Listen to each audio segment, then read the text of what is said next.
Di depan ratusan orang, aku direndahkan. Ibu mertua menyuruhku makan makanan sisa, dan adik iparku yang menjadi pengantin bahkan tertawa puas dari pelaminannya. Aku hanya bisa menunduk, menahan air mata. Namun, saat pengantin pria melihatku, ia berlari turun dari pelaminan, membungkuk hormat di hadapanku, dan berkata, "Sebelum ceritanya dimulai, silahkan tulis di kolom komentar dari daerah mana saja teman-teman yang menonton cerita ini. Jangan lupa like dan subscribe agar channel ini bisa semakin berkembang dan bisa mempersembahkan cerita yang lebih menarik lagi." Pintu diketuk dengan 3 hentakan keras yang tidak sabar, seolah sang tamu merasa waktunya terlalu berharga untuk dihabiskan dengan menunggu. Anjani, yang sedang melipat pakaian di ruang tengah rumah mereka yang sederhana, saling pandang dengan suaminya, Adi. Hanya ada satu orang yang mengetuk pintu dengan cara seperti itu, cara yang seolah menuntut pemilik rumah untuk segera membukakan gerbang istana untuk seorang ratu. Ibu Tini, ibu mertuanya. Adi menghela napas panjang, lalu beranjak dari kursinya. "Biar aku yang buka," katanya dengan nada lelah. Anjani hanya mengangguk. Hatinya sudah merasakan firasat tidak enak. Sejak ia menikah dengan Adi 3 tahun lalu, tidak pernah sekalipun kedatangan Ibu Tini membawa kabar baik atau sekadar obrolan hangat seorang ibu kepada menantunya. Kunjungan ibunya selalu menjadi semacam inspeksi mendadak, mencari-cari kesalahan di setiap sudut rumah dan, tentu saja, pada diri Anjani. Pintu terbuka, dan benar saja, sosok Ibu Tini berdiri di sana dengan angkuh. Ia mengenakan setelan batik sutra yang harganya mungkin setara dengan biaya sewa rumah ini selama 6 bulan. Tas kulit bermerek tergantung di lengannya, dan tatapan matanya menyapu dari ujung rambut hingga ujung kaki Adi, sebelum akhirnya mendarat pada Anjani di dalam. Tanpa senyum, ia melangkah masuk, tidak menunggu dipersilakan. "Rumah kalian ini makin sempit saja rasanya," ujarnya sebagai kalimat pembuka. Matanya menjelajah setiap perabot dengan tatapan merendahkan. Ia meletakkan sebuah amplop tebal berwarna emas di atas meja kopi dengan bunyi yang cukup keras. "Ini, undangan resepsi Tias. Acaranya di Hotel Bintang 5, jadi ibu harap kalian tidak mempermalukan keluarga." Anjani menelan ludah, merasakan kata-kata itu menusuknya seperti jarum. Ia melirik Adi, yang rahangnya tampak mengeras. Adi menarik kursi untuk ibunya, sebuah gestur sopan yang tidak dibalas dengan ucapan terima kasih. "Kami pasti datang, Bu," jawab Adi dengan suara datar. Ibu Tini tertawa kecil, tawa yang kering dan tanpa kebahagiaan. "Oh, tentu saja kalian harus datang. Tias itu adikmu satu-satunya, Adi. Tapi yang lebih penting, penampilan kalian harus dijaga." Tatapan Ibu Tini kini sepenuhnya tertuju pada Anjani. "Terutama kamu, Anjani. Jangan pakai baju kampunganmu yang biasa itu. Kamu tahu kan, tamu yang datang itu bukan orang sembarangan. Ada pejabat, pengusaha besar. Apa kata mereka nanti kalau melihat menantu keluarga Wijaya penampilannya seperti pembantu?" "Cukup." Adi tidak bisa menahannya lagi. Ia berdiri, tubuhnya yang tegap kini menjadi penghalang antara Anjani dan ibunya. "Cukup, Bu. Kalau ibu hanya datang untuk menghina istriku, lebih baik ibu pulang," kata Adi dengan nada dingin dan tegas yang membuat ibunya terkejut. Belum pernah Adi berbicara kepadanya dengan nada seperti itu. Ibu Tini mendengus, wajahnya menunjukkan ketidaksenangan.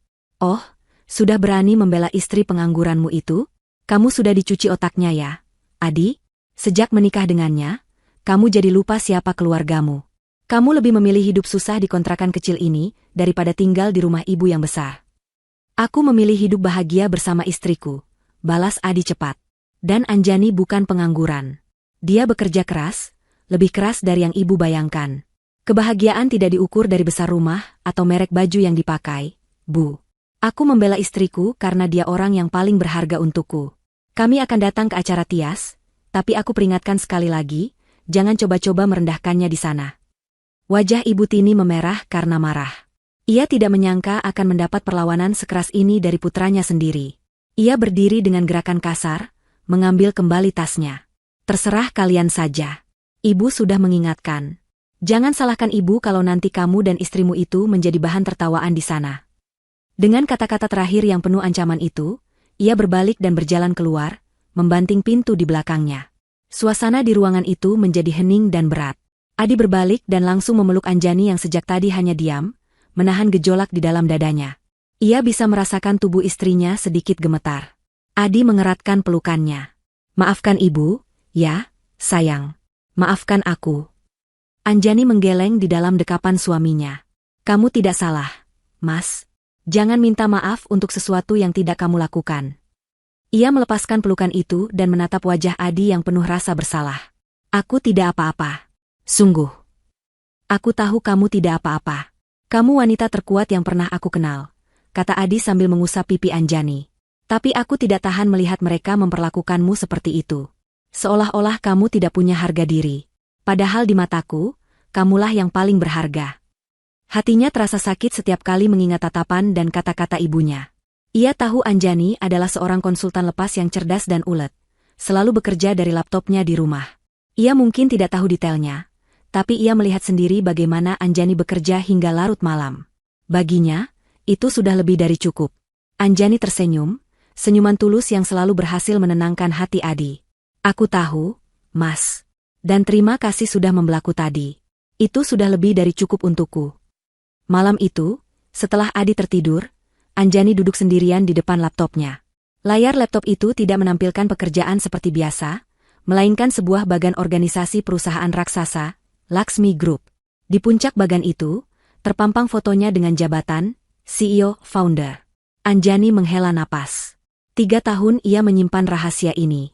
Awalnya, ia hanya ingin memastikan Adi mencintainya apa adanya, bukan karena kekayaannya yang melimpah.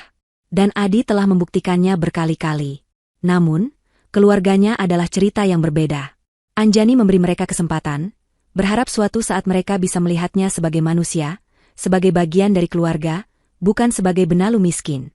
Tapi setelah 3 tahun, perlakuan mereka justru semakin buruk. Resepsi pernikahan Tias ini akan menjadi panggung terakhir. Ujian terakhir untuk melihat apakah masih ada setitik kebaikan di hati mereka. Jika tidak, maka inilah saatnya untuk menutup tirai sandiwara ini. Ia membuka lemari pakaiannya. Di satu sisi, tergantung pakaian-pakaian sederhana yang biasa ia kenakan sehari-hari. Di sisi lain, tersembunyi di balik penutup khusus, tergantung deretan gaun, blazer, dan setelan adi busana dari perancang ternama dunia. Pakaian yang ia kenakan saat memimpin rapat dewan direksi atau bertemu dengan investor global. Ia mengabaikan sisi itu, dan tangannya meraih sebuah gaun terusan sederhana berwarna biru tua. Gaun yang sopan, bersih, tapi tidak akan menarik perhatian siapapun. Inilah kostum yang akan ia kenakan untuk pertunjukan terakhirnya. Ia memeluk gaun itu. Aku tidak akan membiarkan mereka menyakitimu. Aku janji, bisikan Adi beberapa jam yang lalu terngiang kembali di telinganya. Anjani tersenyum tipis. Ia tahu Adi akan melindunginya. Tapi besok lusa, bukan hanya Adi yang akan melindunginya. Besok lusa, ia akan menunjukkan kepada mereka siapa Anjani Laksmi sebenarnya. Dan perlindungan yang akan ia berikan pada dirinya sendiri, akan menjadi sesuatu yang tidak akan pernah mereka lupakan seumur hidup. Ballroom Hotel Mahayana berkilauan seperti negeri dongeng. Langit-langitnya yang tinggi dihiasi lampu kristal raksasa yang menebarkan cahaya keemasan ke seluruh ruangan. Karpet tebal berwarna merah marun meredam setiap langkah kaki para tamu yang berlalu lalang dengan pakaian terbaik mereka. Aroma parfum mahal bercampur dengan wangi bunga lili segar yang dirangkai indah di setiap sudut. Musik orkestra mini mengalun lembut, menjadi latar bagi percakapan dan tawa para sosialita dan pengusaha yang hadir. Di tengah kemegahan itu, Anjani merasa seperti seekor burung gereja yang tersesat di antara kawanan merak. Gaun biru tuanya yang sederhana terasa mencolok justru karena kesederhanaannya. Ia menggenggam lengan Adi lebih erat, mencoba mencari kekuatan. Adi, yang tampak gagah dengan setelan jas hitam satu-satunya yang ia miliki, balas menggenggam tangannya, memberinya tatapan menenangkan. Tidak usah pedulikan mereka, bisik Adi di telinga Anjani, menyadari tatapan-tatapan sekilas yang dilontarkan para tamu kepada mereka. Kamu terlihat paling cantik di sini malam ini, karena kamu satu-satunya yang tidak memakai topeng. Anjani tersenyum, merasa sedikit lebih baik. Mereka berjalan perlahan menuju pelaminan untuk memberikan selamat. Tias, sang pengantin wanita, tampak seperti seorang putri dengan gaun putihnya yang bertahtakan ribuan mutiara. Di sampingnya, berdiri Irwan, sang suami, tampak sedikit canggung namun bahagia. Ibu Tini berdiri di dekat mereka, wajahnya berseri-seri saat menerima tamu-tamu penting, namun senyumnya langsung memudar saat melihat Adi dan Anjani mendekat. Selamat, Tias, kata Adi sambil memeluk adiknya. Selamat ya, sambung Anjani dengan senyum tulus. Tias hanya membalas dengan deheman singkat. Matanya menatap Anjani dari atas ke bawah dengan pandangan menilai. Makasih. Kukira kalian tidak akan datang, jawabnya ketus. Sebelum Anjani sempat membalas, Ibu Tini sudah memotong, Sudah, jangan menghalangi jalan. Tamu penting lainnya sudah antre. Ia mendorong mereka menepi dengan halus namun terasa sangat kasar. Adi menarik napas, menahan amarahnya demi menjaga suasana. Ia menarik Anjani menjauh dari panggung pelaminan. Ayo kita cari minuman, ajaknya, mencoba mengalihkan suasana hatinya yang mulai memburuk. Mereka menuju salah satu meja panjang yang menyajikan aneka minuman. Saat Anjani hendak mengambil segelas jus jeruk, Tias tiba-tiba muncul di sampingnya bersama beberapa temannya. Oh, Anjani, kamu di sini juga? Kirain lagi sibuk di dapur, bantu-bantu cuci piring, kata Tias dengan nada mengejek yang disambut tawa kecil dari teman-temannya.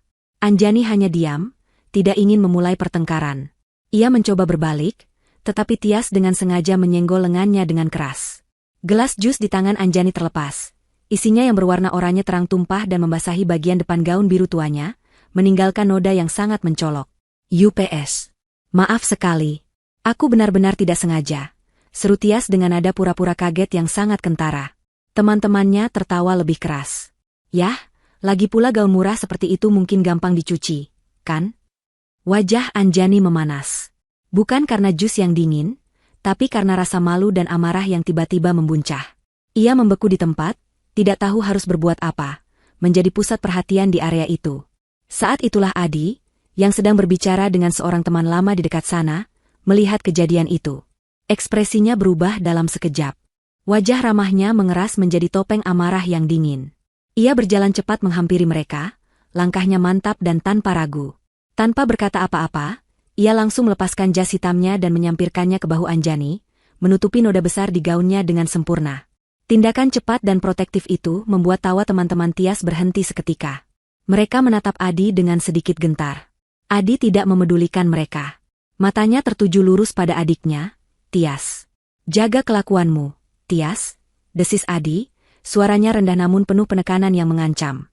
Jangan mentang-mentang ini acaramu, kamu bisa bertindak sesukamu pada kakak iparmu. Rasa hormat itu tidak datang bersama gaun pengantinmu yang mahal. Kamu harus punya itu di dalam hatimu. Sesuatu yang sepertinya tidak kamu miliki. Tias terkejut dan wajahnya memucat. Ia tidak pernah dibentak seperti itu oleh kakaknya, apalagi di depan teman-temannya. Aku kan tidak sengaja, Mas, gagapnya, mencoba membela diri. Aku melihat apa yang kamu lakukan, potong Adi dengan tajam. Dan semua orang di sini juga melihatnya. Ia menyapukan pandangannya ke sekeliling, membuat beberapa orang yang menonton segera membuang muka. Adi kemudian merangkul Anjani dengan protektif. Ayo, sayang, kita cari tempat lain. Ia menuntun Anjani menjauh dari kerumunan itu, menuju sebuah balkon yang lebih sepi. Udara malam yang sejuk terasa melegakan. Anjani menyandarkan kepalanya di bahu Adi, merasakan kehangatan jas yang membungkusnya. Terima kasih, bisiknya lirih. Aku sudah berjanji, kan? Jawab Adi sambil mengelus punggung istrinya. Mulai sekarang, tetap di sampingku. Jangan biarkan aku lepas. Aku tidak akan membiarkan mereka menyentuhmu lagi. Dari balkon itu, mereka bisa melihat ke dalam ballroom. Pesta masih berlangsung seolah tidak ada yang terjadi. Musik masih mengalun, orang-orang masih tertawa. Anjani melihat Ibu Tini sedang berbicara dengan beberapa wanita sebayanya, sesekali melirik ke arah mereka di balkon dengan tatapan tidak suka. Tidak ada penyesalan di wajah itu, yang ada hanya kekesalan karena drama kecil tadi mungkin sedikit mencoreng citra keluarga sempurnanya. Anjani menarik napas dalam-dalam, menenangkan hatinya. Perlakuan tadi menyakitkan, tapi melihat pembelaan Adi membuatnya merasa jauh lebih kuat. Ia tidak sendirian. Rasa sakit itu kini bercampur dengan tekad yang semakin membara. Rencananya malam ini bukan lagi sekadar ujian. Ini sudah menjadi sebuah keharusan. Sebuah pembalasan yang setimpal untuk kesombongan yang sudah mendarah daging. Ia melirik jam tangannya. Sebentar lagi waktu makan malam utama. Ia punya firasat bahwa Ibu Tini dan Tias belum selesai dengannya. Hinaan tadi hanyalah hidangan pembuka. Dan Anjani tahu, hidangan utama yang mereka siapkan untuknya akan jauh lebih kejam.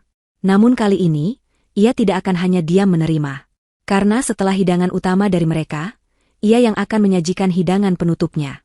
Sebuah hidangan yang akan mereka sesali seumur hidup. Setelah beberapa saat menenangkan diri di balkon, Adi menggenggam tangan Anjani. Sudah lebih baik? Tanyanya lembut. Anjani mengangguk. Jas milik Adi masih tersampir nyaman di bahunya. Sudah. Ayo kita masuk lagi. Tidak adil kalau kita melewatkan makan malam hanya karena kelakuan mereka. Adi tersenyum, bangga dengan ketegaran istrinya. Mereka melangkah kembali ke dalam ballroom yang riuh, tepat saat pembawa acara mengumumkan bahwa hidangan utama telah tersaji. Deretan meja prasmanan yang panjang memamerkan kemewahan yang luar biasa. Ada udang galah bakar yang kemerahan, tumpukan kepiting saus lada hitam, seekor ikan salmon utuh yang dipanggang dengan rempah-rempah, dan sebuah stasiun khusus di mana koki memotong daging steak wagyu sesuai permintaan tamu. Aroma sedapnya memenuhi udara, membuat siapapun akan tergugah seleranya. Adi menuntun Anjani ke sebuah meja bundar yang agak sepi di sudut ruangan. Kamu duduk manis di sini, biar aku yang ambilkan makanan untuk kita berdua. Kamu mau coba steaknya? Kelihatannya enak sekali, kata Adi dengan semangat. Anjani tersenyum dan mengangguk. Terserah kamu saja, Mas. Aku makan apa saja. Saat Adi berjalan menuju keramaian di area prasmanan, Anjani ditinggal sendirian di meja. Inilah momen yang ditunggu-tunggu oleh Ibu Tini. Dari seberang ruangan, ia memberi isyarat tak kentara kepada seorang pelayan yang sudah ia persiapkan sebelumnya. Pelayan muda itu tampak gugup. Ia berjalan ragu-ragu menuju meja Anjani, langkahnya berat seolah membawa beban yang memalukan. Di tangannya, ia memegang sebuah nampan kecil. Di atas nampan itu bukan piring porselen mewah seperti yang digunakan tamu lain, melainkan sebuah mangkuk keramik putih murahan dengan sedikit retakan di tepinya. Anjani memperhatikan kedatangan pelayan itu dengan kening berkerut. Pelayan itu tiba di mejanya, meletakkan mangkuk itu di hadapan Anjani tanpa berani menatap matanya. Permisi, Bu. Ini hidangan khusus untuk Ibu, katanya terbata-bata, lalu bergegas pergi seolah dikejar setan. Anjani menatap isi mangkuk itu. Di dalamnya ada nasi putih yang agak kering, beberapa potong ayam goreng sisa yang warnanya sudah kusam, dan tumis buncis yang sudah layu dan berair. Makanan itu tampak seperti sisa dari piring orang lain yang dikumpulkan kembali. Perutnya seketika mual. Belum sempat ia memproses penghinaan yang bisu itu, dua bayangan sudah berdiri di samping mejanya. Ibu Tini dan Tias. Ibu Tini tersenyum, senyum kemenangan yang paling Anjani benci. Tias, di sampingnya, menyeringai dengan kejam, menikmati setiap detik dari penderitaan kakak iparnya. Nah, bagaimana? Kamu suka hidangan spesialnya? Tanya Ibu Tini dengan suara yang sengaja dikeraskan, menarik perhatian beberapa meja di sekitarnya. Orang-orang mulai menoleh, percakapan mereka mereda, digantikan oleh bisik-bisik penasaran. Anjani mengangkat wajahnya, menatap lurus ke mata ibu mertuanya. Ia tidak menunjukkan air mata atau ketakutan. Hanya tatapan dingin yang kosong. Keheningannya justru membuat Ibu Tini semakin tertantang untuk mempermalukannya. Makan semua, perintah Ibu Tini, suaranya kini lebih lantang, lebih tajam. Jangan sia-siakan. Makanan itu pantas buat menantu miskin sepertimu. Jangan coba-coba sentuh prasmanan mewah itu, nanti kotor oleh tanganmu. Makanan sisa ini lebih cocok untuk orang sepertimu. Setiap kata adalah cambukan. Ruangan di sekitar mereka seolah menyusut, hanya menyisakan dirinya, mangkuk nasi basi itu, dan puluhan pasang mata yang menatapnya dengan campuran iba, jijik, dan rasa ingin tahu. Ia bisa mendengar tawa Tias yang tertahan dari pelaminan, sebuah tawa kemenangan yang brutal. Anjani merasa seluruh udara tersedot dari paru-parunya. Tangannya yang berada di atas meja mulai gemetar hebat. Ia merasa kecil, telanjang, dan benar-benar terhina di bawah sorotan lampu kristal yang ironisnya begitu indah. Di seberang ruangan, Adi baru saja selesai memilihkan 2 piring penuh dengan makanan terbaik. Ada steak, udang bakar, dan sedikit pasta untuk Anjani. Sambil tersenyum puas, ia berbalik. Dan senyumnya langsung lenyap. Ia melihat kerumunan kecil di sekitar mejanya. Ia melihat ibunya berdiri dengan angkuh, dan ia melihat sebuah mangkuk jelek di depan Anjani. Dari kejauhan pun, ia tahu ada yang sangat tidak beres. Perasaannya berubah dari bingung menjadi cemas, lalu menjadi amarah yang membakar. Ia berjalan lebih cepat, dan saat ia semakin dekat, ia mendengar penggalan terakhir dari kalimat ibunya. Pantas buat menantu miskin sepertimu. Sesuatu di dalam diri Adi putus. Praaang. 2 piring porselen yang ada di tangannya, ia jatuhkan begitu saja ke lantai. Suara pecahan piring yang nyaring itu memecah keheningan, mengejutkan semua orang dan menghentikan alunan musik seketika. Seluruh ballroom kini menatap ke arahnya. Adi tidak peduli. Matanya menyala-nyala karena murka. Ia melangkah cepat melewati pecahan piring, langsung menuju mejanya. Ia menyambar mangkuk berisi nasi sisa itu dari hadapan Anjani. Tangannya gemetar karena amarah yang ditahan. Cukup, Bu, teriaknya, suaranya menggema di seluruh ruangan yang kini senyap. Cukup. Aku sudah tidak tahan lagi. Ibu Tini terlonjak kaget. Wajahnya pucat pasi melihat amukan putranya yang belum pernah ia saksikan seumur hidupnya. Adi, apa-apaan kamu ini? Bikin malu saja. Malu? Balas Adi dengan tawa getir yang menakutkan. Ibu yang seharusnya malu. Hinaan apa lagi ini? Setelah semua yang ibu katakan di rumah, setelah kelakuan Tias tadi, sekarang ini, memberikan makanan sisa untuk istriku di depan ratusan orang? Di mana hati nurani ibu? Ia mengangkat mangkuk itu tinggi-tinggi agar semua orang bisa melihatnya. Lihat. Lihat semua. Inilah perlakuan ibu kandungku kepada istriku. Wanita yang selama ini tidak pernah berbuat salah apapun padanya. Anjani menatap suaminya dengan mata berkaca-kaca. Ia melihat Adi bukan lagi sebagai pria lembut yang biasa menemaninya, tapi sebagai singa yang mengaum, melindungi miliknya dengan segenap jiwa dan raga. Aku muak dengan semua ini. Lanjut Adi, napasnya memburu. Aku muak dengan kesombongan kalian. Aku muak dengan keluarga yang hanya mementingkan harta dan penampilan. Ia membanting mangkuk itu ke lantai, isinya berhamburan. Ia kemudian meraih tangan Anjani dan menariknya berdiri. Ayo kita pulang. Sayang, tempat kita bukan di sini. Kita tidak pantas berada di neraka ini. Ia menarik Anjani, membawanya pergi dari sana, melewati tatapan-tatapan kaget para tamu. Ia tidak peduli lagi dengan pernikahan adiknya. Ia tidak peduli lagi dengan nama baik keluarga. Yang ia pedulikan hanyalah membawa istrinya keluar dari tempat yang menyakitkan ini. Mereka sudah hampir mencapai pintu keluar ballroom, meninggalkan Ibu Tini yang membeku dan Tias yang melongo di pelaminan. Namun, saat mereka berbalik untuk pergi, sebuah suara yang diperkuat oleh mikrofon menghentikan langkah mereka, menggema di seluruh ruangan. Tunggu, Mas Adi. Seluruh mata di dalam ballroom yang tadinya tertuju pada Adi dan Anjani, kini beralih ke sumber suara. Di atas pelaminan, Irwan, sang pengantin pria, berdiri dengan mikrofon di tangan. Wajahnya tegang, ekspresinya sulit dibaca, campuran antara panik, tidak percaya, dan sebuah hormat yang mendalam. Tias, istrinya, mencoba menarik lengannya, membisikkan sesuatu dengan panik. Mas Irwan, kamu mau apa? Jangan ikut campur. Tapi Irwan menepis tangan Tias dengan lembut namun tegas. Ia mengabaikan istrinya dan ibu mertuanya yang menatapnya dengan bingung. Dengan langkah yang mantap, Irwan menuruni tangga pelaminan. Keheningan di dalam ruangan terasa begitu pekat, seolah semua orang menahan napas, menunggu apa yang akan terjadi selanjutnya. Drama keluarga ini ternyata memiliki babak baru yang tak terduga.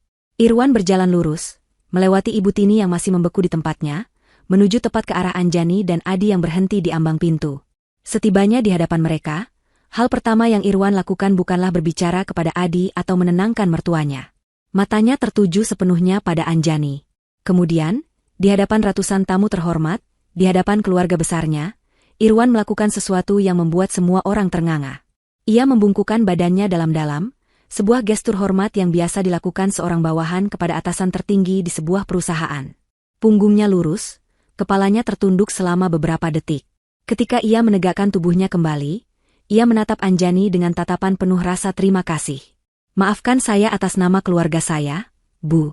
Saya benar-benar tidak tahu mereka akan melakukan hal ini, ucapnya dengan suara yang jelas dan tulus. Lalu, melalui mikrofon yang masih dipegangnya, ia mengucapkan kalimat yang mengubah segalanya. Terima kasih banyak sudah menyempatkan diri untuk datang, Ibu Bos. Ibu Bos. Dua kata itu menggantung di udara, lalu menyebar ke seluruh penjuru ballroom seperti gelombang kejut. Bisik-bisik langsung terdengar di mana-mana. Orang-orang saling pandang, mencoba mencerna apa yang baru saja mereka dengar. Ibu Tini adalah yang pertama kali bereaksi. Wajahnya yang pucat kini berganti menjadi merah karena bingung dan marah. Ibu Bos, serunya dengan suara melengking, memecah kebingungan. Irwan, kamu ini bicara apa? Kamu sudah gila? Dia ini cuma Anjani, istri pengangguran kakakmu. Jangan mengada-ada kamu. Irwan menoleh menatap ibu mertuanya, tatapannya kini berubah menjadi dingin dan penuh kekecewaan. Pengangguran? Ibu, dengan segala hormat, ibu tidak tahu apa yang ibu bicarakan. Ia kembali menghadap para tamu yang kini memasang telinga baik-baik. Hadirin sekalian, mungkin ada kesalahpahaman besar di sini. Izinkan saya memperkenalkan wanita yang berdiri di hadapan saya ini dengan benar. Irwan mengarahkan tangannya ke arah Anjani. Beliau adalah Ibu Anjani Laksmi. Beliau adalah pendiri, pemilik, sekaligus Chief Executive Officer dari Laksmi Group. Perusahaan tempat saya bekerja dan mengabdikan diri saya selama 5 tahun terakhir. Jika pengakuan, Ibu Bos, adalah sebuah gelombang kejut, maka pengumuman ini adalah sebuah tsunami. Laxmi Group. Tidak ada seorang pun di ruangan itu yang tidak mengenal nama tersebut. Sebuah konglomerasi raksasa yang bergerak di bidang properti, teknologi, dan investasi. Sebuah perusahaan yang paling disegani di negeri ini, yang nilai kontraknya bisa mencapai triliunan rupiah. Adi menatap Anjani. Wajahnya menunjukkan keterkejutan, bukan karena ia tidak percaya istrinya hebat, tapi karena skala kehebatannya yang baru ia sadari sepenuhnya. Semua kepingan puzzle kini menyatu. Kerja keras Anjani hingga larut malam, panggilan telepon rahasia dengan istilah-istilah bisnis yang rumit, penolakannya untuk hidup mewah. Ia menatap istrinya, dan yang ia rasakan bukanlah keterkejutan seorang suami yang dibohongi, melainkan gelombang kebanggaan yang luar biasa besar hingga dadanya terasa sesak. Irwan belum selesai. Ia lalu menoleh kepada Adi. Tatapannya kini penuh dengan kekaguman yang tulus. Dan Mas Adi, katanya, suaranya kini lebih personal. Saya tidak tahu harus berkata apa. Malam ini, Anda adalah pahlawan saya. Anda membela atasan saya, wanita paling cerdas dan paling dihormati di perusahaan kami, di saat tidak ada seorang pun yang tahu siapa dia. Anda melindunginya bukan karena jabatannya, tapi karena dia adalah istri Anda. Rasa hormat saya untuk Anda sebagai seorang pria, tidak ada batasnya. Kata-kata Irwan seolah menjadi pembenaran mutlak atas semua tindakan Adi malam itu. Ia bukan sekadar suami yang mengamuk, ia adalah seorang ksatria yang membela ratunya yang sedang menyamar. Ibu Tini dan Tias di pelaminan tampak seperti patung. Wajah mereka pucat pasi tanpa setetes darah pun. Dunia mereka jungkir balik dalam hitungan detik.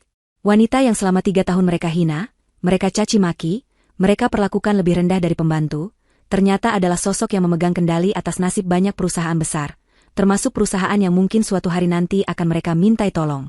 Adi tersenyum, senyum pertama yang tulus malam itu. Ia mengeratkan genggamannya di tangan Anjani, seolah berkata, "Aku di sini, dan aku sangat bangga padamu." Ia lalu menatap wajah ibunya dan adiknya yang syok berat, tatapannya tajam dan penuh perhitungan. Sandiwara telah berakhir, dan kini saatnya untuk memulai babak yang sebenarnya. Babak pembalasan. Sepertinya, kata Adi dengan suara tenang namun mematikan, yang entah bagaimana terdengar oleh semua orang di ruangan yang hening itu. Ada banyak hal yang perlu kita bicarakan dengan keluarga ini. Keheningan yang mencekam pasca pengungkapan identitas Anjani oleh Irwan pecah menjadi riak-riak bisikan yang menyebar cepat ke seluruh penjuru ballroom. Para tamu yang tadinya hanya menjadi penonton pasif, kini berubah menjadi detektif dadakan. Ponsel pintar serentak dikeluarkan dari saku dan tas tangan.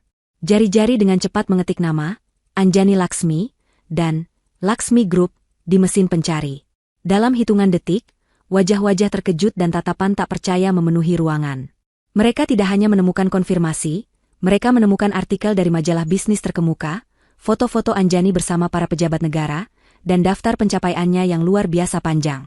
Wanita sederhana bergaun biru tua yang baru saja dihina dengan semangkuk nasi basi itu, adalah salah satu tokoh korporat paling berpengaruh di negara ini. Kenyataan ini terlalu besar untuk diterima oleh akal sehat Ibu Tini. Logikanya menolak, kesombongannya memberontak. Baginya, ini adalah sebuah serangan terhadap tatanan dunianya, di mana ia adalah sang ratu dan Anjani hanyalah upik abu. Bohong. Ini semua bohong, teriaknya, suaranya pecah dan melengking. Ia menunjuk ke arah Irwan dengan jari gemetar. Ini pasti rekayasa. Kamu sengaja mengarang cerita ini untuk menyelamatkan muka, kan? Kamu bayar berapa orang ini untuk mengaku-ngaku? Hah? Jangan kira aku bisa dibodohi. Irwan menatap ibu mertuanya dengan ekspresi yang menyedihkan. Ia sudah menduga penolakan seperti ini akan terjadi. Tanpa membalas ucapan Ibu Tini, ia memberi isyarat kepada operator audiovisual yang bertugas untuk acara pernikahan itu. "Mas, tolong buka browser di layar utama. Buka situs resmi Laxmi Group," katanya melalui mikrofon, suaranya tenang dan berwibawa. Semua mata kini tertuju pada layar proyektor raksasa di belakang pelaminan, layar yang beberapa saat lalu masih menampilkan foto-foto romantis Tias dan Irwan. Kini, layar itu menampilkan halaman pencarian, lalu kursor bergerak membuka situs korporat Laxmi Group. Halaman utama situs itu menampilkan gedung pencakar langit yang megah, kantor pusat perusahaan itu. Lalu kursor mengklik menu, tentang kami, dan memilih submenu, Dewan Direksi. Dan di sana, di paling atas halaman, terpampang sebuah foto profesional Anjani.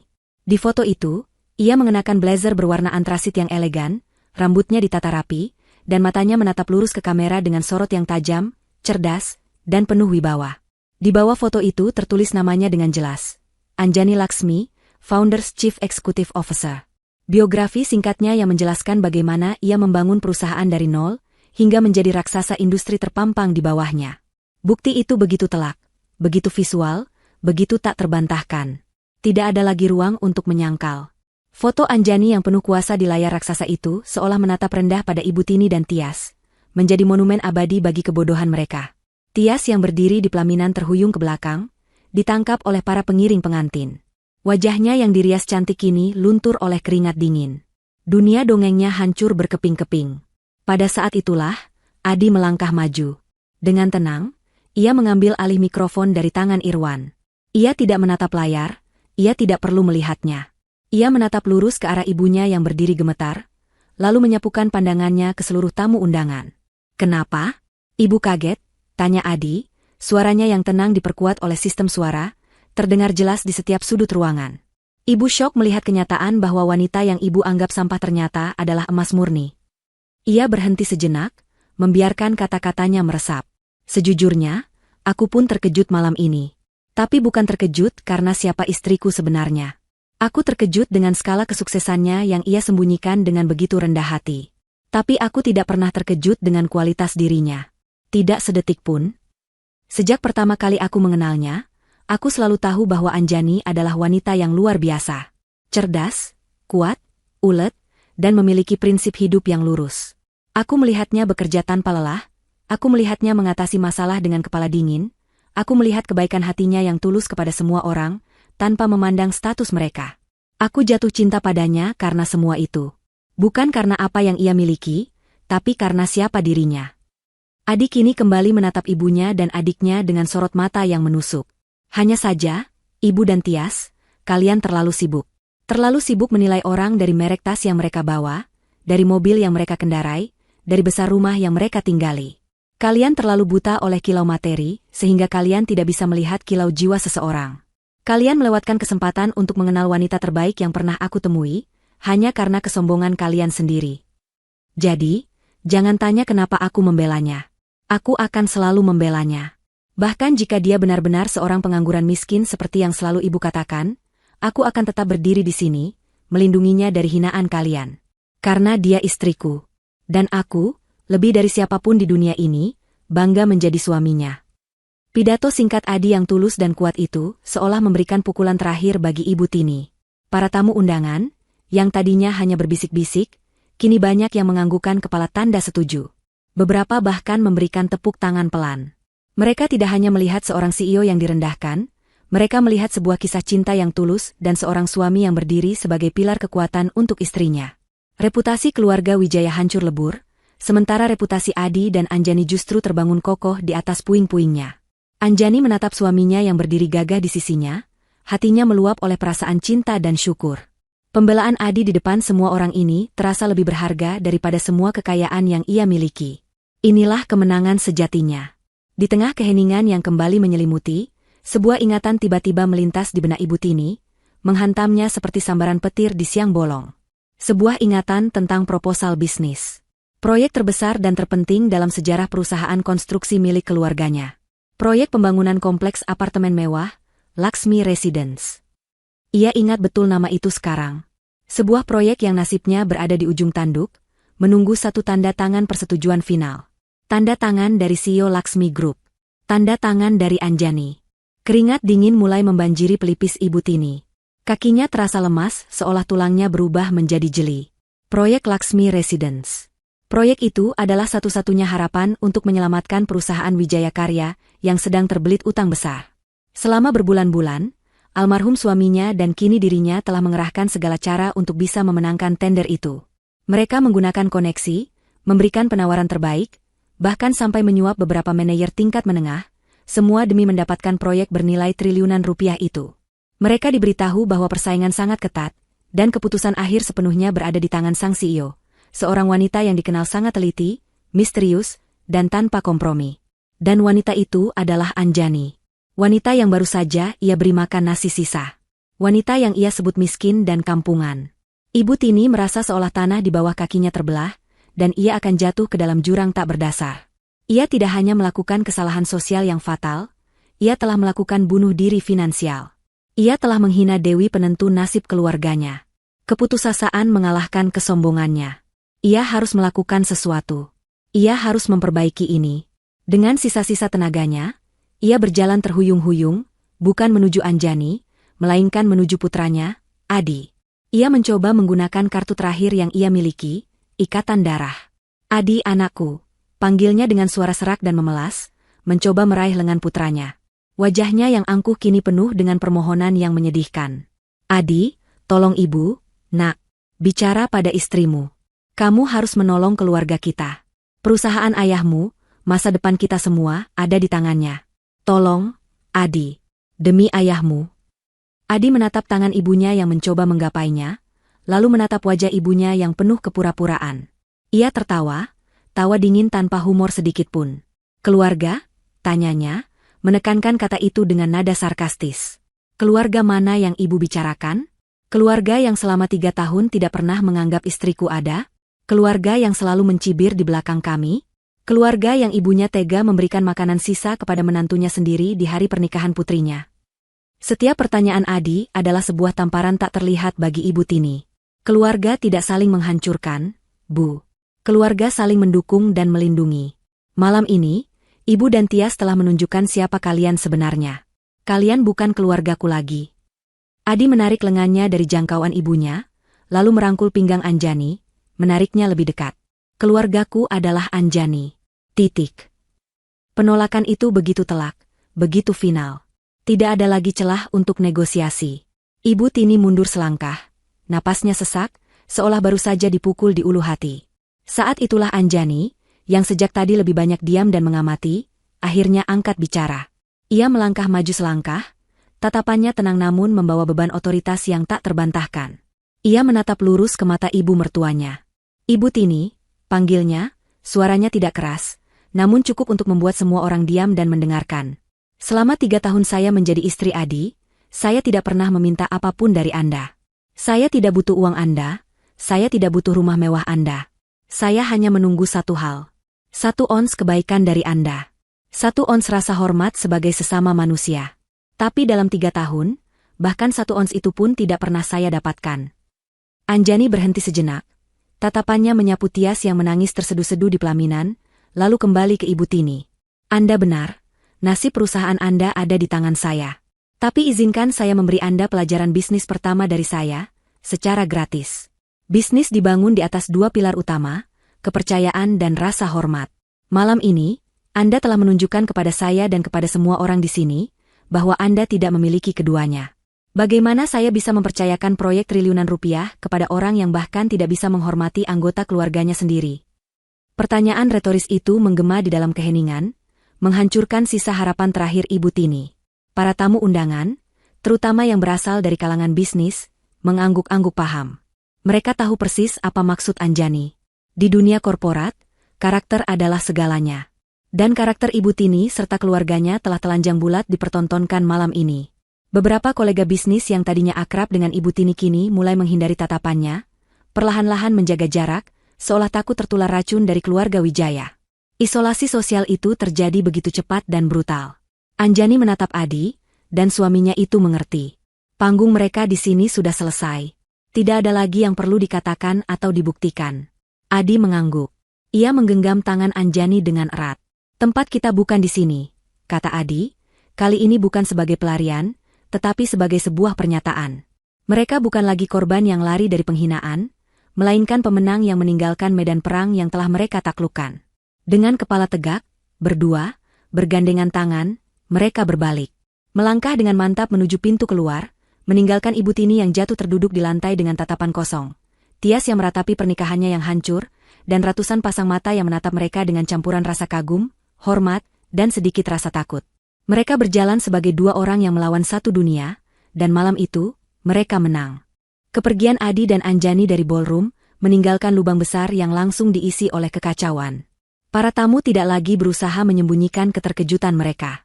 Bisik-bisik berubah menjadi gumaman yang lebih keras, dan gumaman itu berubah menjadi percakapan terbuka tentang skandal luar biasa yang baru saja mereka saksikan. Pesta pernikahan yang tadinya menjadi ajang pamer kemewahan keluarga Wijaya, kini telah berubah menjadi panggung teater yang mempertontonkan kebusukan mereka. Beberapa tamu, terutama yang memiliki kepentingan bisnis, mulai pamit dengan alasan dibuat-buat, tidak ingin citra mereka diasosiasikan dengan keluarga yang sedang jatuh bebas itu. Di tengah pusaran kekacauan itu, Tias, sang pengantin, akhirnya tersadar dari kelumpuhan akibat syok. Namun kesadarannya tidak membawa penyesalan, melainkan amarah yang meledak-ledak. Ia merobek senyum palsu yang sejak tadi menempel di wajahnya dan menatap suaminya, Irwan, dengan mata menyala-nyala. Baginya, biang keladi dari semua ini bukanlah ibunya atau dirinya sendiri, melainkan pria yang baru beberapa jam lalu mengucapkan janji suci di hadapannya. "Kenapa kamu lakukan ini, Mas?" jeritnya histeris, suaranya terdengar pecah. Ia memukul-mukul dada Irwan dengan kepalan tangannya yang mungil. "Kenapa kamu bela dia? Kenapa kamu harus membuka mulutmu? Kamu lihat apa yang terjadi sekarang? Kamu menghancurkan hari pernikahanku. Hari paling penting dalam hidupku. Kamu merusaknya." Irwan tidak bergeming. Ia membiarkan Tias melampiaskan amarahnya, menerima setiap pukulan tanpa ekspresi. Setelah Tias kehabisan tenaga dan tangisnya berubah menjadi isakan yang tersengal-sengal, barulah Irwan menangkap kedua pergelangan tangannya. Ia menatap lurus ke mata istrinya yang basah oleh air mata, namun tatapannya bukan lagi tatapan cinta yang hangat, melainkan tatapan dingin yang penuh dengan kekecewaan yang mendalam. "Aku menghancurkannya?" tanya Irwan dengan suara rendah yang berbahaya. "Atau kamu dan ibumu yang sudah menghancurkannya jauh sebelum aku membuka mulut? Kamu pikir aku akan diam saja melihat kalian memperlakukan seorang wanita, siapapun dia, dengan cara sekeji itu? Tapi dia itu Anjani, kakak iparku yang menyebalkan," balas Tias, masih mencoba membela diri. "Dia adalah atasanku," potong Irwan dengan tegas. "Seorang pemimpin yang memberiku kesempatan kerja saat aku baru lulus kuliah. Seorang mentor yang mengajariku tentang integritas dan kerja keras. Seorang wanita yang membangun kerajaan bisnisnya dari nol dengan keringat dan otaknya sendiri. Sementara kamu dan ibumu," Irwan berhenti sejenak, tatapannya menyapu Tias dari ujung rambut hingga ujung gaunnya yang mahal, "apa yang sudah kalian bangun selain tumpukan kesombongan di atas harta warisan?" Kata-kata Irwan begitu tajam, begitu tepat sasaran, hingga membuat Tias terdiam 1000 bahasa.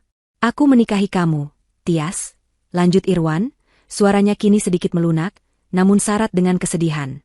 "Aku pikir di balik sifat manjamu, ada hati yang baik. Aku pikir kamu adalah wanita yang berbeda dari ibumu. Ternyata aku salah. Sangat salah." Ibu Tini, yang baru saja berhasil bangkit berdiri dengan bantuan beberapa kerabat, mendengar percakapan itu. Ia berjalan tertatih-tatih menghampiri mereka. "Irwan, sudah cukup. Jangan memperkeruh suasana. Ini masalah keluarga, kita selesaikan di rumah nanti." Irwan tertawa kecil mendengar kata, "keluarga." "Tidak, Bu. Ini bukan lagi masalah keluarga. Ini masalah prinsip. Masalah karakter." Ia melepaskan tangan Tias, lalu melakukan sesuatu yang membuat napas Tias dan ibunya tercekat.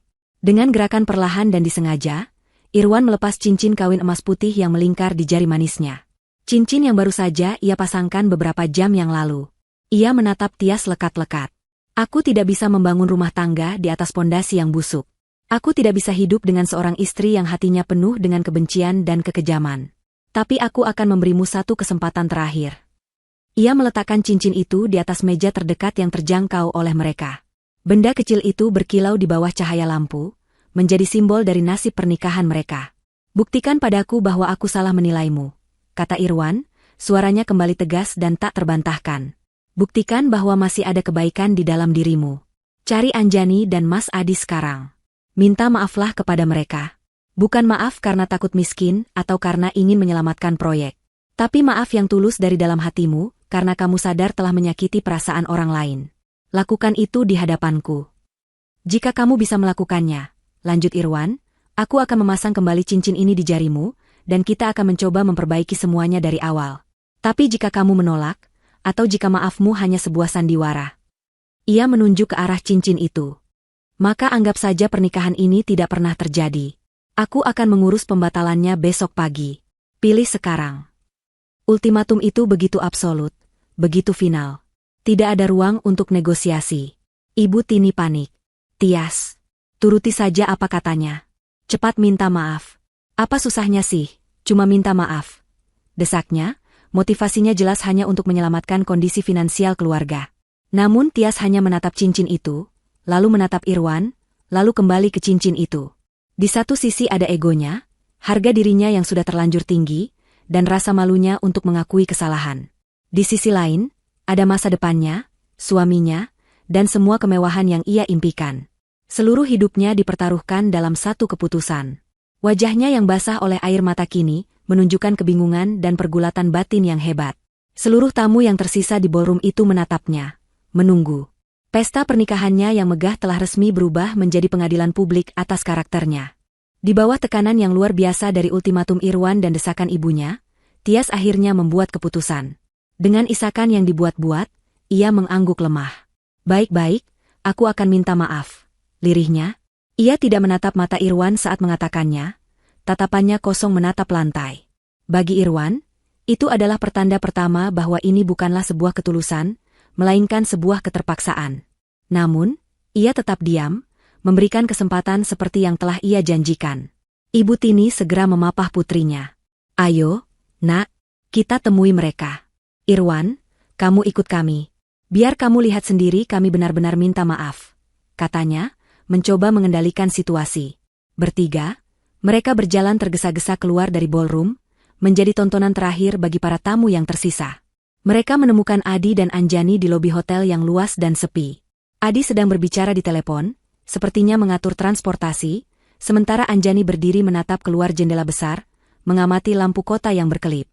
Jas hitam milik Adi masih membungkus bahunya. Anjani. Adi, panggil Ibu Tini, suaranya dibuat seramah mungkin. Anjani dan Adi berbalik. Wajah mereka tenang, kontras dengan wajah panik dan sembab milik Ibu Tini dan Tias. Adi menyelesaikan panggilannya dan memasukkan ponsel ke sakunya, lalu berdiri protektif sedikit di depan Anjani. Tanpa basa-basi, Ibu Tini langsung menarik Tias untuk berlutut di hadapan Anjani. Tias yang kaget, hampir saja terjatuh. Anjani, kakak ipar, kami mohon maafkan kami, kata Ibu Tini, suaranya bergetar karena akting yang dipaksakan.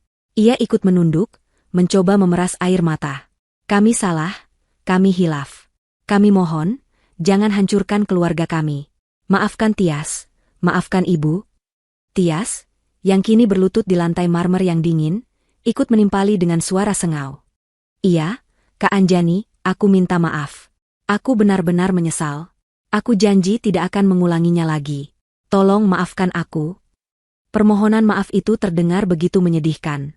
Namun, baik Anjani maupun Adi bisa melihat dengan jelas apa yang ada di baliknya. Tidak ada satu kata pun tentang penyesalan telah menyakiti perasaan Anjani. Semua kalimat mereka berpusat pada, jangan hancurkan keluarga kami. Ini bukanlah permintaan maaf. Ini adalah negosiasi bisnis yang putus asa. Adi tertawa sinis, membuat Tias dan Ibu Tini mengangkat wajah mereka. Sandiwara yang bagus sekali. Kalian berdua seharusnya menjadi aktris. Ia maju selangkah, tatapannya menusuk tajam. Kalian pikir kami bodoh? Kalian pikir permintaan maaf yang didasari oleh rasa takut kehilangan uang itu tulus? Di mana permintaan maaf ini 3 tahun yang lalu? Di mana permintaan maaf ini tadi pagi? Di mana permintaan maaf ini bahkan 1 jam yang lalu? Sebelum kalian tahu siapa istriku sebenarnya. Maaf kalian tidak ada harganya, karena maaf kalian palsu, lanjut Adi dengan dingin. Irwan, yang berdiri beberapa langkah di belakang mereka, hanya bisa menunduk. Ia telah melihat cukup. Ia tahu keputusannya sudah benar. Ibu Tini dan Tias membeku, sandiwara mereka terbongkar. Mereka tidak punya jawaban. Anjani, yang sejak tadi diam, kini melangkah maju melewati Adi. Ia menatap Tias yang masih berlutut. Ia tidak menunjukkan kemarahan, hanya sebuah ketenangan yang menakutkan. Ia mengeluarkan ponselnya. Kalian ingin tahu apa itu keputusan bisnis yang didasarkan pada karakter? Tanyanya dengan suara pelan. Dengan gerakan yang disengaja, ia menekan sebuah nomor panggilan cepat. Telepon itu tersambung dalam sekali dering. Halo, Sekretaris Han, sapanya, suaranya datar dan profesional, sangat kontras dengan suasana emosional di sekitarnya. Selamat malam, Ibu CEO. Batalkan seluruh proposal kerjasama yang diajukan oleh Wijaya Karya, perintah Anjani, setiap katanya diucapkan dengan jelas dan tegas. Tidak ada negosiasi, tidak ada peninjauan ulang. Selain itu, masukkan perusahaan tersebut dan seluruh anak perusahaannya ke dalam daftar hitam permanen Laksmi Group. Daftar hitam. Blacklist. Itu adalah hukuman mati di dunia korporasi. Artinya, bukan hanya proyek ini yang batal, tapi selamanya pintu Laksmi Group dan seluruh jaringannya akan tertutup rapat untuk keluarga Wijaya. Baik, Ibu. Akan segera saya laksanakan, jawab sekretarisnya tanpa bertanya. Terima kasih. Anjani menutup teleponnya. Hening. Suara yang paling keras di lobi itu adalah suara napas Ibu Tini yang tercekat di tenggorokan. Warna telah sepenuhnya terkuras dari wajahnya dan tias. Ini adalah akhir. Bukan hanya akhir dari harapan mereka, tapi akhir dari segalanya. Anjani memasukkan kembali ponselnya ke dalam tas. Ia menatap suaminya dan tersenyum tipis. Ayo kita pulang, Mas. Adi mengangguk, rasa bangga terpancar jelas di wajahnya. Ia meraih tangan Anjani, menggenggamnya erat. Tanpa menoleh sedikitpun ke arah ibu dan adiknya yang hancur, ia menuntun Anjani menuju pintu keluar utama hotel. Mereka berjalan sebagai pasangan yang solid, sebagai satu kekuatan yang utuh, meninggalkan puing-puing kesombongan di belakang mereka. Sementara itu, Irwan menatap Tias yang masih terduduk lemas di lantai. Ia berjalan mendekat, lalu berjongkok di hadapannya. Ia tidak mengatakan apa-apa. Ia hanya meletakkan cincin kawinnya di lantai marmer di sebelah tangan Tias, lalu berdiri dan berjalan pergi ke arah yang berlawanan, tanpa pernah menoleh ke belakang. Saat Irwan melangkah keluar dari lobi hotel, ponselnya bergetar. Sebuah pesan masuk dari sekretaris Han. Pesan itu singkat, Ibu Anjani menghargai integritas Anda, Pak Irwan. Sebuah pertemuan telah dijadwalkan untuk Anda dengan Dewan Direksi minggu depan, perihal promosi Anda sebagai Kepala Pengembangan Regional. Irwan membaca pesan itu, dan untuk pertama kalinya malam itu, ia tersenyum. Setelah Anjani, Adi, dan Irwan meninggalkan lobi, Ibu Tini dan Tias masih terduduk di lantai marmer yang dingin selama beberapa menit, dilumpuhkan oleh kebenaran yang brutal. Dunia mereka, yang dibangun di atas fondasi rapuh berupa status dan kekayaan, telah runtuh menimpa mereka. Suara tawa dan musik yang samar-samar terdengar dari ballroom kini terdengar, seperti ejekan dari kehidupan yang baru saja direnggut dari mereka. Dengan sisa-sisa harga diri yang ada, Ibu Tini susah payah bangkit berdiri dan menarik lengan Tias yang masih menangis sesenggukan. Berdiri, Tias. Jangan tunjukkan pada orang-orang kita hancur, desisnya. Namun, saat mereka melangkah kembali ke dalam ballroom, mereka disambut oleh pemandangan yang jauh lebih buruk daripada yang mereka tinggalkan. Pesta telah mati. Kabar tentang apa yang terjadi di lobi, pembatalan proyek dan status daftar hitam, telah menyebar lebih cepat dari api. Beberapa tamu yang penasaran telah mengikuti mereka keluar, dan menyaksikan langsung drama permintaan maaf yang gagal itu, lalu bergegas kembali ke dalam untuk menyebarkan berita paling panas malam itu. Hasilnya adalah kepanikan massal yang sunyi. Para tamu, terutama para pengusaha dan kolega bisnis, serempak berpamitan. Tidak ada lagi ucapan selamat yang panjang, yang ada hanya anggukan canggung dan alasan tergesa-gesa untuk pergi. Selamat ya, Tias. Maaf, kami harus segera pulang, ada urusan mendadak. Adalah kalimat yang mereka dengar berulang kali, diucapkan dengan tatapan yang menghindari mata mereka. Mereka tahu apa artinya ini. Di dunia mereka, berita menyebar dengan cepat. Berurusan dengan keluarga yang masuk daftar hitam Laksmi Group sama saja dengan bunuh diri bisnis. Dalam waktu kurang dari setengah jam, ballroom yang tadinya penuh sesak dengan ratusan tamu kini hampir kosong. Hanya tersisa beberapa puluh kerabat dekat yang tinggal karena rasa canggung dan tidak enak hati.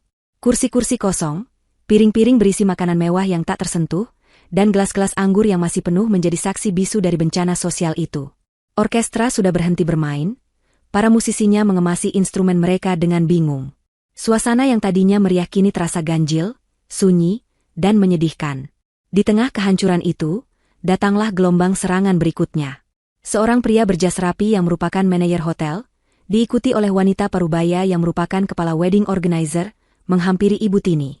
Wajah mereka yang tadinya ramah dan penuh senyum kini tampak kaku dan serius. Permisi, Ibu Tini, sapa sang manajer hotel, nadanya formal dan dingin. Mengingat situasinya, dan karena sebagian besar pembayaran untuk acara ini belum dilunasi, pihak hotel meminta agar sisa pembayaran diselesaikan malam ini juga. Wanita wedding organizer itu menimpali dengan cepat. Suaranya terdengar cemas. Betul, Bu. Tagihan untuk dekorasi, catering, musik, dan lain-lain juga jatuh tempo malam ini. Totalnya masih sekitar 700 juta rupiah. Ibu Tini menelan ludah. Ia melirik Tias yang berdiri gemetar di sampingnya. Tentu saja akan saya lunasi, jawabnya, mencoba terdengar tenang. Ia membuka tas mahalnya dan mengeluarkan sebuah kartu kredit berwarna hitam, kartu kredit dengan limit tak terbatas yang selalu menjadi kebanggaannya. Dengan gerakan angkuh yang dipaksakan, ia menyerahkannya kepada manajer hotel. Gesek saja dengan ini. Manajer hotel mengambil kartu itu dan menggesekkannya pada mesin EDC portable. Beberapa detik kemudian, sebuah bunyi pelan terdengar. Ia menatap layar mesin itu dengan kening berkerut. "Mohon maaf, Bu, kartunya ditolak." "Apa?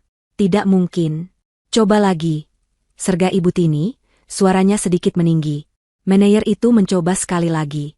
Hasilnya sama. "Masih ditolak, Bu. Keterangannya, hubungi bank penerbit. Pakai yang ini." Ibu Tini memberikan kartu lain, dari bank yang berbeda. Ditolak. Ia memberikan satu lagi. Ditolak juga.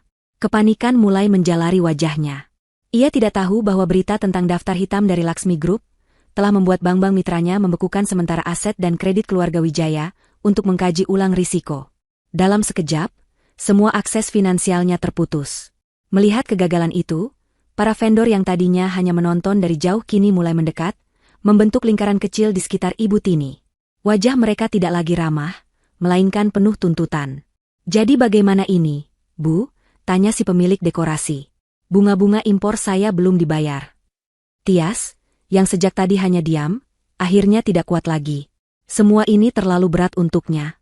Gaun pengantinnya yang indah terasa mencekik, riasan wajahnya yang mahal luntur oleh air mata, dan pelaminan emasnya yang megah kini tampak seperti singgasana ejekan.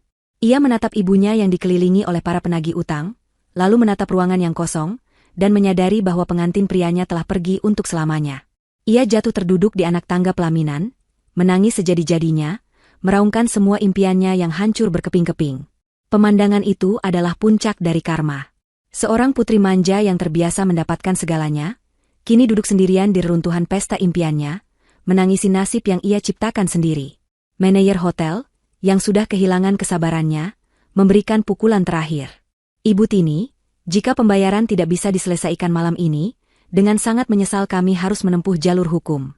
Untuk sementara, mobil mewah yang Anda parkir di lobi akan kami tahan sebagai jaminan." Ibu Tini akhirnya roboh. Ia jatuh terduduk di lantai, sama seperti Tias. Tidak ada lagi kesombongan yang tersisa, yang ada hanya kehampaan dan rasa malu yang tak terhingga. Pesta pernikahan yang seharusnya menjadi puncak kejayaan keluarganya, justru menjadi saksi dari kejatuhan mereka yang paling telak dan paling memalukan. 6 bulan berlalu sejak malam penuh petaka itu. Bagi keluarga Wijaya, 6 bulan itu terasa seperti neraka dunia. Seperti yang sudah diprediksi, status daftar hitam dari Laksmi Group membuat perusahaan konstruksi mereka hancur total. Tidak ada bank yang mau memberi pinjaman, tidak ada klien yang mau memberi proyek. Utang menumpuk, dan dalam waktu singkat, Wijaya Karya dinyatakan bangkrut. Ibu Tini terpaksa menjual rumah mewahnya, beserta seluruh perabotan dan koleksi tas bermereknya, hanya untuk membayar sebagian kecil dari utang mereka. Mobil-mobil mewah mereka disita. Mereka harus pindah ke sebuah rumah kontrakan kecil dengan 2 kamar di pinggiran kota, sebuah lingkungan yang dulu tidak akan pernah sudi ia lewati sekalipun. Tias, yang pernikahannya dibatalkan secara resmi seminggu setelah resepsi, menjadi bahan gunjingan di seluruh kalangan sosialita. Teman-teman yang dulu selalu mengelilinginya kini menghilang tanpa jejak. Ia menghabiskan hari-harinya mengurung diri di kamar, meratapi nasibnya. Karma telah membayar lunas kesombongan mereka, mengubah hidup mereka dari kemewahan menjadi perjuangan sehari-hari. Di sisi lain kota, sebuah fajar yang baru telah menyingsing bagi Anjani dan Adi. Setelah malam itu, hubungan mereka menjadi lebih kuat dari sebelumnya. Adi telah membuktikan kesetiaannya yang tak tergoyahkan, dan Anjani akhirnya bisa hidup bebas tanpa harus menyembunyikan siapa dirinya. Mereka pindah ke sebuah rumah yang indah dan luas, namun tetap terasa hangat dan nyaman, jauh dari kesan pamer yang norak. Adi, dengan dukungan penuh dari Anjani, memutuskan untuk mengundurkan diri dari pekerjaan lamanya. Anjani melihat potensi besar dalam diri suaminya, terutama integritas dan kemampuannya dalam berinteraksi dengan orang lain. Ia tidak memberikan jabatan direktur di perusahaan utama, karena ia tahu Adi tidak akan mau. Sebaliknya, mereka bersama-sama mendirikan sebuah yayasan, Yayasan Laksmi Peduli. Sebuah organisasi nirlaba yang fokus memberikan modal usaha bagi pengusaha kecil dan beasiswa bagi anak-anak dari keluarga kurang mampu. Adi didapuk menjadi ketua harian yayasan itu, sebuah peran yang ia jalani dengan penuh semangat dan kebahagiaan. Hari itu, Anjani dan Adi meresmikan program bantuan sosial terbesar dari yayasan mereka. Di sebuah lapangan luas di pusat kota, mereka menggelar acara pembagian paket sembako dan bantuan tunai untuk ribuan warga yang membutuhkan. Anjani berdiri di atas panggung sederhana, di samping Adi. Ia tidak lagi mengenakan gaun biru sederhana, melainkan batik modern yang elegan.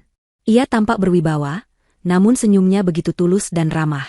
Kekuatan sejati bukanlah tentang seberapa tinggi kita bisa mendaki, atau seberapa banyak harta yang bisa kita kumpulkan, kata Anjani dalam pidatonya, suaranya diperkuat oleh pengeras suara.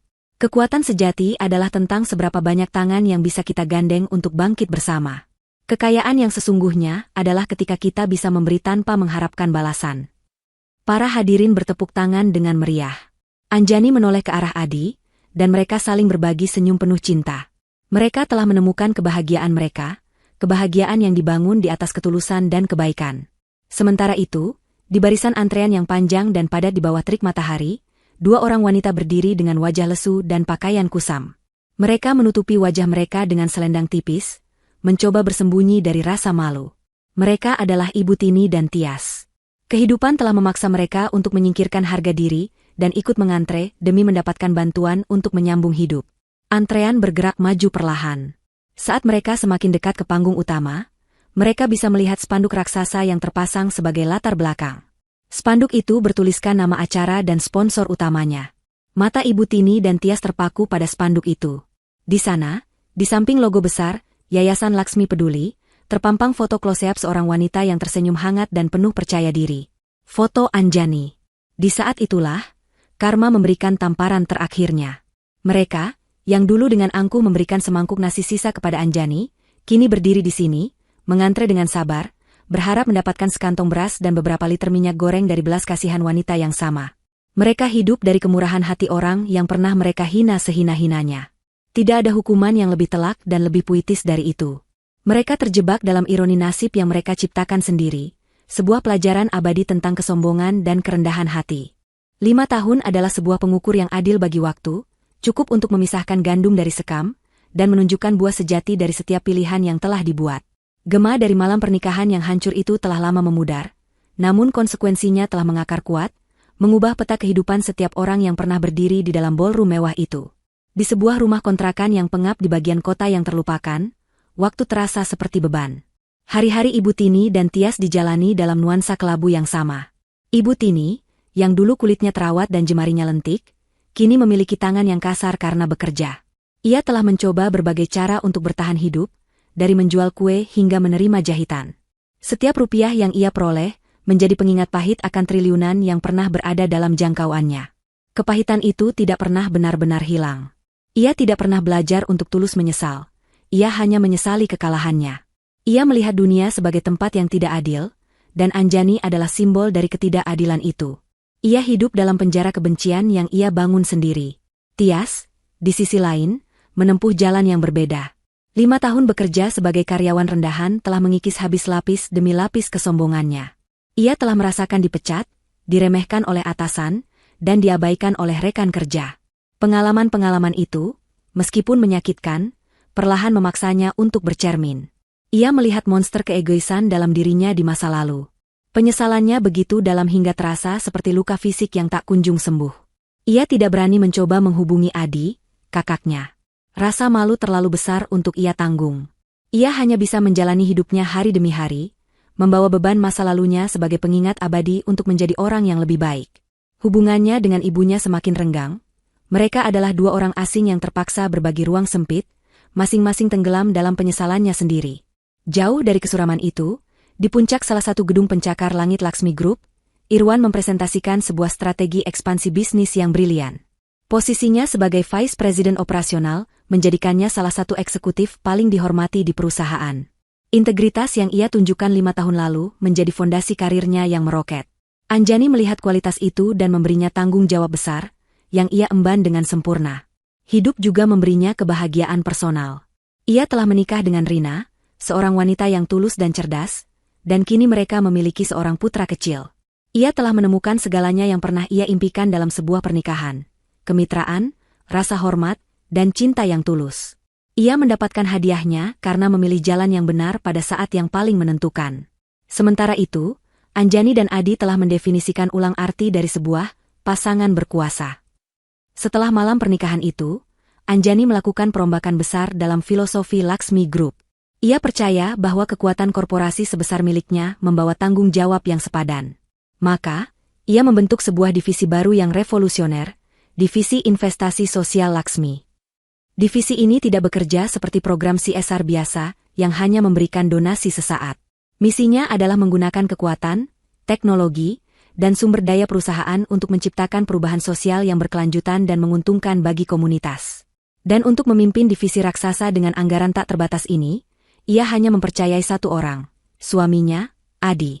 Adi, dengan gelar Vice President of Social Investment, menemukan panggungnya yang sesungguhnya.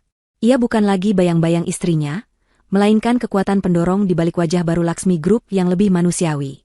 Ia memimpin proyek-proyek ambisius, merevitalisasi kawasan kumuh menjadi perumahan vertikal yang layak huni dan terjangkau, membangun pusat pelatihan teknologi di daerah-daerah terpencil untuk menciptakan lapangan kerja baru, dan mendanai startup yang berfokus pada energi terbarukan dan pertanian berkelanjutan. Ia tidak memberikan ikan, ia membangun ekosistem pemancingan yang modern. Kebahagiaan mereka disempurnakan oleh kehadiran putri mereka yang kini berusia 4 tahun, Bening. Ia adalah jangkar dan pusat kebahagiaan mereka.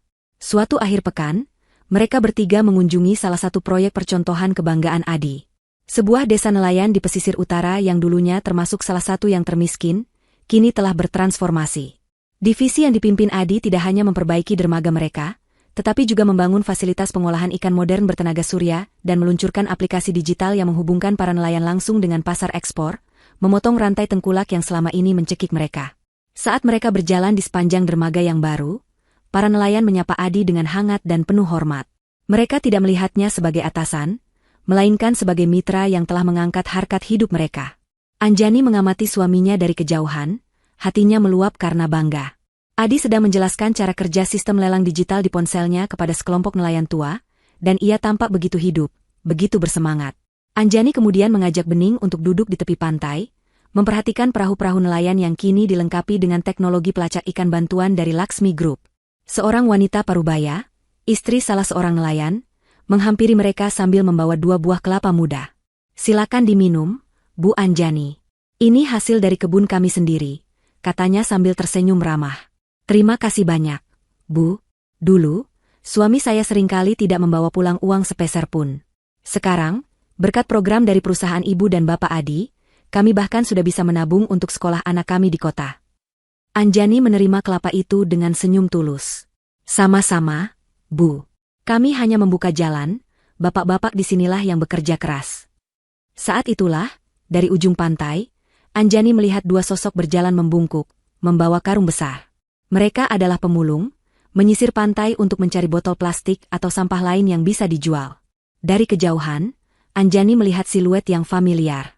Seorang wanita tua yang jalannya sedikit tertatih, dan seorang wanita muda yang berjalan di belakangnya dengan langkah berat. Mungkin hanya kebetulan, mungkin juga tidak. Adi datang dan duduk di sampingnya, ikut memandangi 2 sosok itu. Ia tahu apa yang dipikirkan istrinya. Ia menggenggam tangan Anjani. "Apakah kamu pernah menyesal?" tanya Adi pelan. Anjani berpikir sejenak, matanya masih menatap 2 sosok itu hingga mereka menghilang di balik bukit pasir. Ia lalu menoleh pada Adi, tatapannya jernih dan damai. "Aku tidak pernah menyesali keputusanku, Mas. Tapi aku belajar banyak. Aku belajar bahwa kemiskinan terburuk bukanlah kemiskinan harta, tapi kemiskinan jiwa." Ia mengeratkan genggaman tangan suaminya. "Mereka memilih jalan mereka. Dan kita memilih jalan kita. Ayah, Ibu, lihat, aku dapat kerang bagus," teriak Bening sambil berlari ke arah mereka, menunjukkan sebuah cangkang kerang berwarna pelangi. Anjani dan Adi serempak menoleh dan tertawa. Anjani mengangkat putrinya dan memeluknya erat. Inilah warisannya. Bukan hanya sebuah perusahaan bernilai miliaran dolar. Warisannya adalah senyum di wajah para nelayan itu, masa depan yang lebih cerah bagi anak-anak mereka, dan tawariang putrinya sendiri. Bersama Adi, ia tidak hanya membangun sebuah kerajaan bisnis, mereka membangun sebuah kerajaan kebaikan. Dan di atas tahta cinta dan rasa hormat, mereka memerintah sebagai raja dan ratu atas kebahagiaan mereka sendiri, sebuah kebahagiaan yang sejati dan tak ternilai harganya.